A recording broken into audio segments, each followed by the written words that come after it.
Bulb எனப்படும் மின் விளக்குகளை வாங்கிய அனுபவம் உங்களுக்கு உண்டா?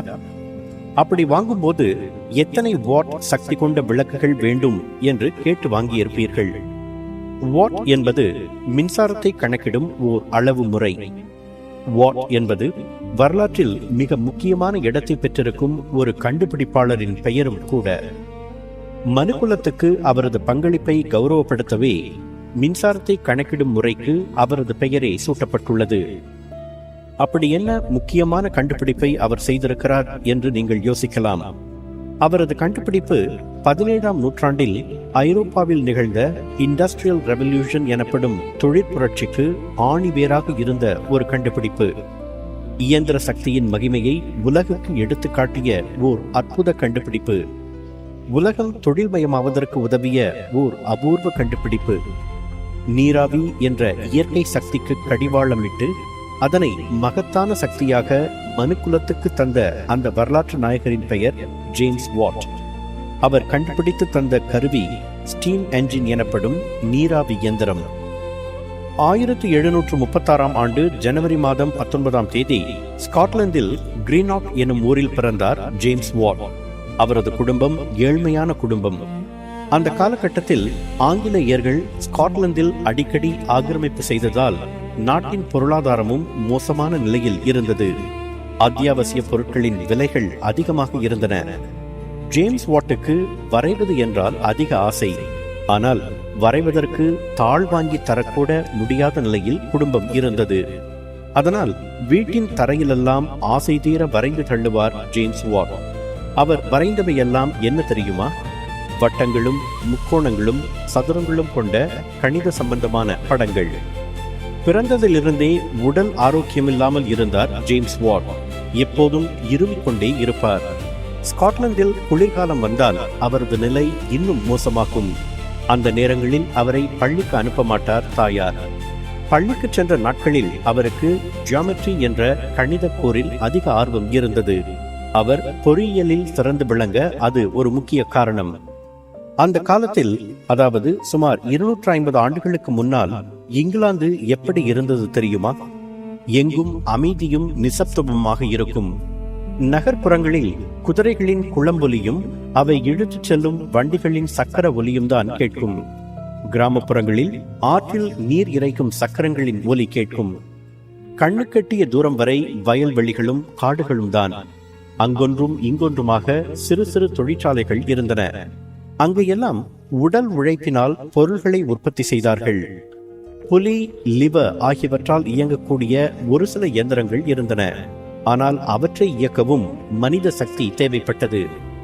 எந்த வேலையை செய்யவும் காற்று, நீர், விலங்குகள் ஆகியவற்றின் சக்திகள் பயன்பட்டன. இவற்றுக்கும் மேலாக ஒரு சக்தி தேவை என்ற தவிப்பு மனுக்குலத்துக்கு நீண்ட காலமாகவே இருந்து வந்தது.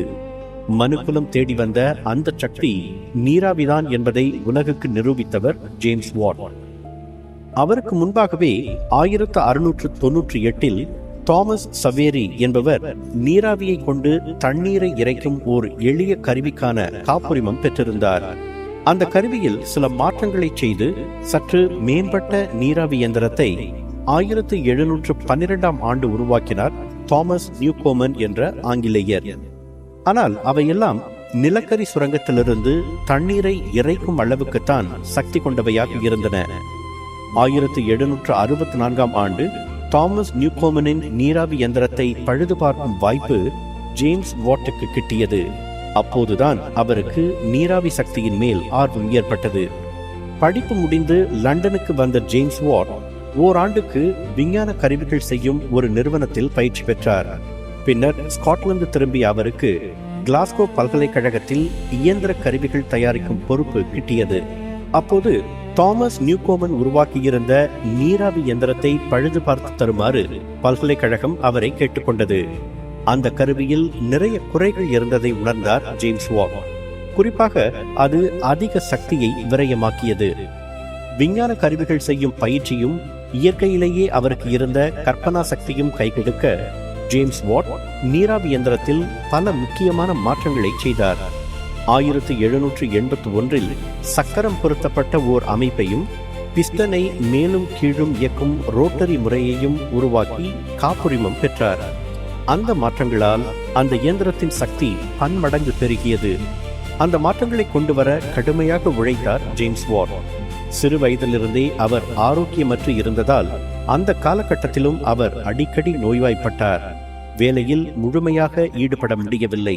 இருப்பினும் அவர் மனம் தளரவில்லை. அவருக்கு வர்த்தக திறமை அவ்வளவாக இல்லை. எனினும் 1775 ஆண்டு மேத்யூ போல்டன் என்ற பொறியாளருடன் கூட்டு சேர்த்தார். அடுத்த 25 ஆண்டுகளுக்கு வாட்டும் போல்டனும் பல்வேறு நீராவி இயந்திரங்களை தயாரித்து பெரும் செல்வம் சேர்த்தனர்.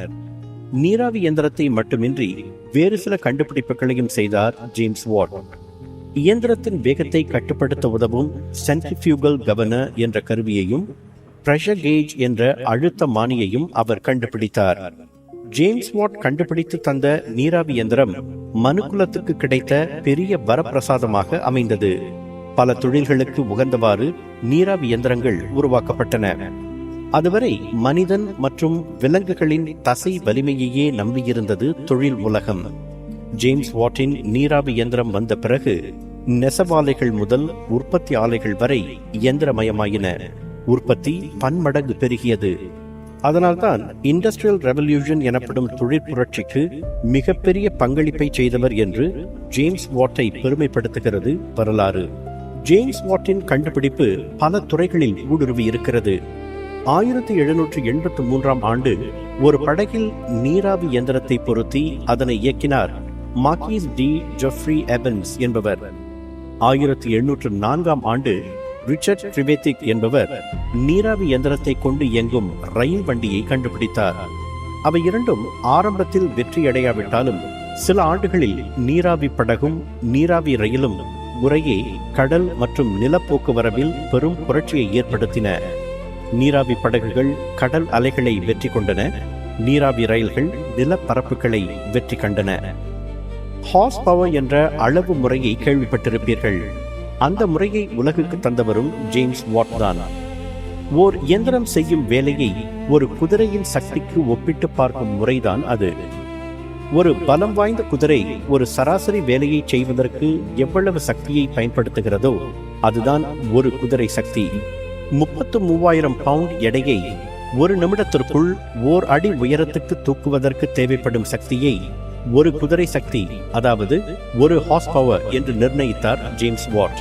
இப்போது எந்த இயந்திரத்தின் வலிமையும் குதிரை சக்தி அளவில்தான் கணக்கிடப்படுகிறது. உலகின் தொழில் வளர்ச்சிக்கு மிகப்பெரிய பங்களிப்பை செய்த ஜேம்ஸ் வாட் 1719 ஆண்டு ஆகஸ்ட் 19 தமது 83வது வயதில் இங்கிலாந்தில் காலமானார். வாழ்நாள் முழுவதும் கிட்டத்தட்ட நோயாளியாகவே இருந்த ஒரு மனிதனால் மனுக்குலத்துக்கு எவ்வளவு பெரிய சக்தியை கொடுக்க முடிந்திருக்கிறது பார்த்தீர்களா? வறுமையும் நோயும் அவரின் தன்னம்பிக்கைக்கும் உழைப்புக்கும் தடை போட முடியவில்லை. 250 ஆண்டுகளுக்கு முன்பு அவருக்கு வானத்தை வசப்படுத்த உதவிய காரணங்கள் இன்றைக்கும் கூட பொருந்தக்கூடியவைதான். ஜேம்ஸ் வாட்டை போல தடைகளை கண்டு தயங்காமல் தன்னம்பிக்கையோடு உழைக்கும் எவருக்கும் எப்போதும் எந்த வானமும் வசப்படும்.